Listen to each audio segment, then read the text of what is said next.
বরগুনায় তাণ্ডব হয়েছে।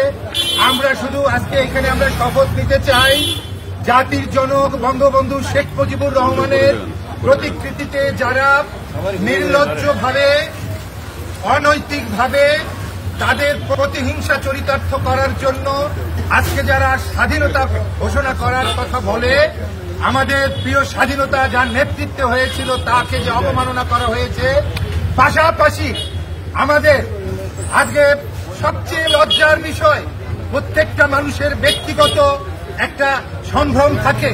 আমরা দেখেছি গণভবনে ঢুকে মাননীয় প্রধানমন্ত্রীর অন্তর্বাস নিয়েও সেখানে প্রকাশ্যে সেটা উল্লাস করেছে। এটা কোন ধরনের রুচি, কোন ধরনের রাজনীতি, কোন ধরনের কোটা আন্দোলন, কোন ধরনের আজকে সরকার পতনের পর বিজয় উল্লাস?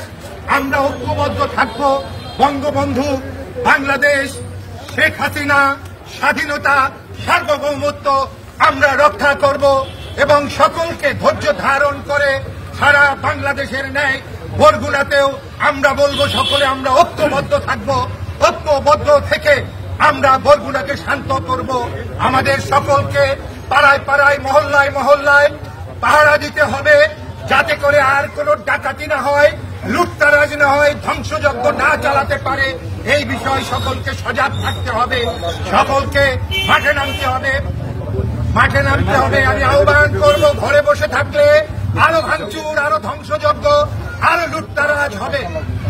সংখ্যালঘু সম্প্রদায়ের ধর্মীয় উৎসব চলছে, সেদিকে সকলের নজর রাখতে হবে, তারা যাতে নির্বিঘ্নে এখানে উৎসব পরিচালনা করতে পারে।